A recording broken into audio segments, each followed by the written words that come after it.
Descodificación emocional de los tobillos. Tanto el conflicto como el sentido biológico están en relación a la función del órgano.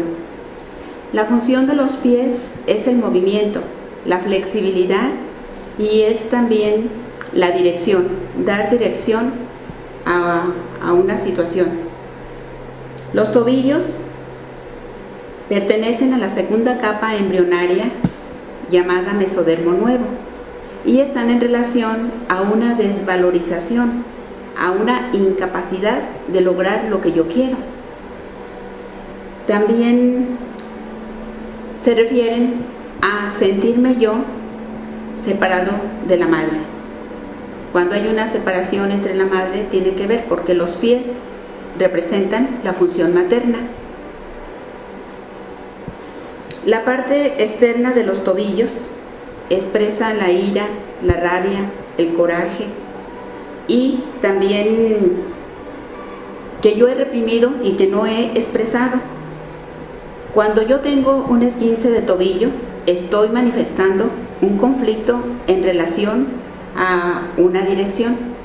Por ejemplo, yo quiero cambiar de casa y no puedo, me siento impotente para hacerlo. Estoy viviendo ese conflicto con ira y con coraje. Cuando, por ejemplo, quiero cambiar de trabajo y me siento impotente porque no tengo otra opción y tengo que quedarme ahí, pero esa situación que estoy viviendo la vivo también con ira, con coraje, entonces se va a manifestar en los tobillos. O si quiero también yo separarme de mi pareja y no puedo y me siento impotente, entonces yo me siento dividida, como en esa dualidad de querer una cosa y no poder hacerla. Entonces la parte interna de los tobillos se refiere a una preocupación por los hijos. Cuando nosotros pensamos cómo puedo resolver un conflicto biológico de este tipo, lo primero que tenemos que hacer es tomar conciencia y preguntarme cuál es el estrés que yo estoy haciendo, cuál es mi estrés que está activo. Entonces voy a utilizar algunas preguntas para poder tomar conciencia de esto. Lo primero es ir a revisar en qué momento quedó anclado esa emoción, ese estrés. Y me voy a preguntar cuándo sucedió el esguince. Vamos a suponer el esguince del tobillo. Suponiendo que mi esguince haya sido hace 5 días. Entonces yo voy a ir a buscar un conflicto vivido o una situación vivida antes de esos 5 días atrás, que fue lo que sucedió y que esté relacionada lógicamente con los conflictos que ya se mencionaron, de desvalorización, de no sentirme capaz de y de no ir en la dirección correcta. Tengo que entonces preguntarme cuándo sucedió mi esguince. Una vez que ya vi, voy a tratar de encontrar cuál es el conflicto que lo desencadenó, cuál fue ese momento preciso en donde se ancló esa situación en la parte psíquica y que yo quedé con un estrés mental y también ese bioshock que impactó también en mi cerebro, dejando una marca, como la menciona Hammer, el foco de Hammer, que viene siendo esa marca como unos circulitos concéntricos que quedan marcados en la área del cerebro que controla mi tobillo. Entonces son esos circulitos que se hacen como cuando viento una piedrita a una cubeta de agua y se hacen las onditas. Entonces, ¿en qué momento se ancló ese biochoc en mi biología celular? También, ¿en qué momento se ancló eso en mi órgano? ¿En qué momento impactó en mi neurología formando un circuito neuronal? Y después ese circuito neuronal mandó la información a ese órgano, que en este caso vendría siendo los tobillos.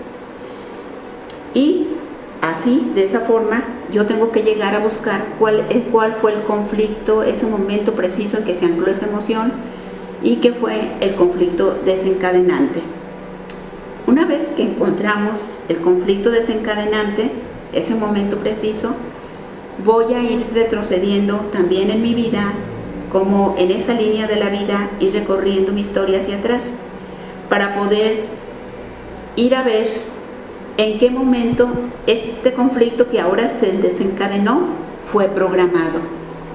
Se tuvo que programar antes, por ejemplo, en qué momento, voy a preguntarme si en otra ocasión yo viví un conflicto parecido a esta situación, o si en qué momento de mi vida tuve otro esguince anterior a este.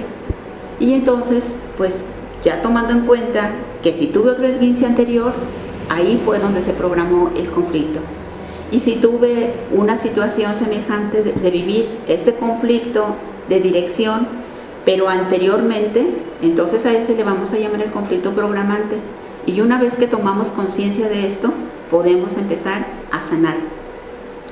Hay otras formas, cuando yo empiezo a sanar, pues el sanar es tomar conciencia de lo que me pasó, de la emoción que viví, y tomar conciencia de que yo voy a cambiar esa emoción inadecuada por una emoción adecuada. ¿Cómo podemos cambiar estas emociones inadecuadas adecuadas? Podemos también ayudarnos de nuestros órganos de los sentidos, como es la vista, el oído y la parte sensorial. Tomamos conciencia de esa emoción inadecuada y después busco un recurso positivo. ¿Qué recurso positivo me lleva a mí? Me hacía falta a mí en ese momento en que yo tenía este estrés, esta ira, este coraje.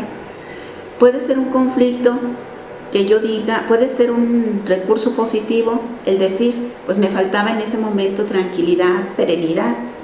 Entonces yo busco en los archivos de mi cerebro una experiencia, un momento de mi vida en donde yo tuve esa experiencia agradable, ese momento donde tuve mucha paz, mucha tranquilidad, mucha serenidad. Y ahí vamos a suponer un día que fui a la playa o fui al campo y estuve relajada, estuve contemplando pues la naturaleza, estuve contemplando el canto de los pájaros o el sonido de las olas del mar, o estuve recostada sintiendo lo agradable de la arena del mar, de la playa. Entonces yo traigo a mi conciencia ese recuerdo y empiezo a trabajar con ese nuevo recurso positivo. Traigo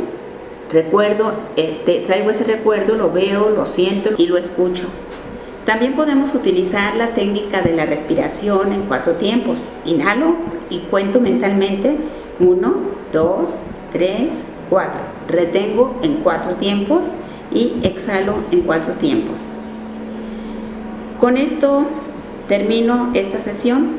Les agradezco el haberme acompañado y los invito a ver los próximos videos de biodescodificación que nos ayuden a mantener la salud física, mental y espiritual. Gracias.